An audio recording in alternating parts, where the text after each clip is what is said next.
అందరికీ నమస్కారం.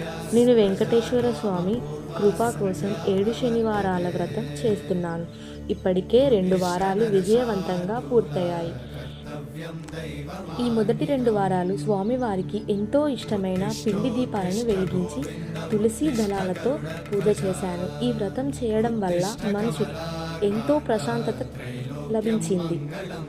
అసలు నేను ఈ వ్రతం ఎందుకు చేస్తున్నాను, ఎవరు చెప్పారు అని దీని వెనకాల ఒక నమ్మలేని నిజం ఉంది.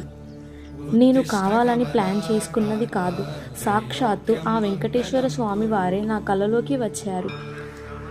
ఆ స్వామివారు నా కలలోకి రావడం, నాతో మాట్లాడడం నా జీవితంలో మర్చిపోలేని ఒక అనుభవం.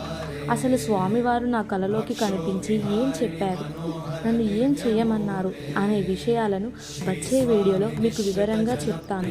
ఆ అద్భుతమైన విషయం తెలుసుకోవాలంటే మన ఛానల్ని ఇప్పుడే సబ్స్క్రైబ్ చేసుకోండి. అంతవరకు అందరూ కామెంట్లో గోవిందా గోవిందా అని టైప్ చేయండి.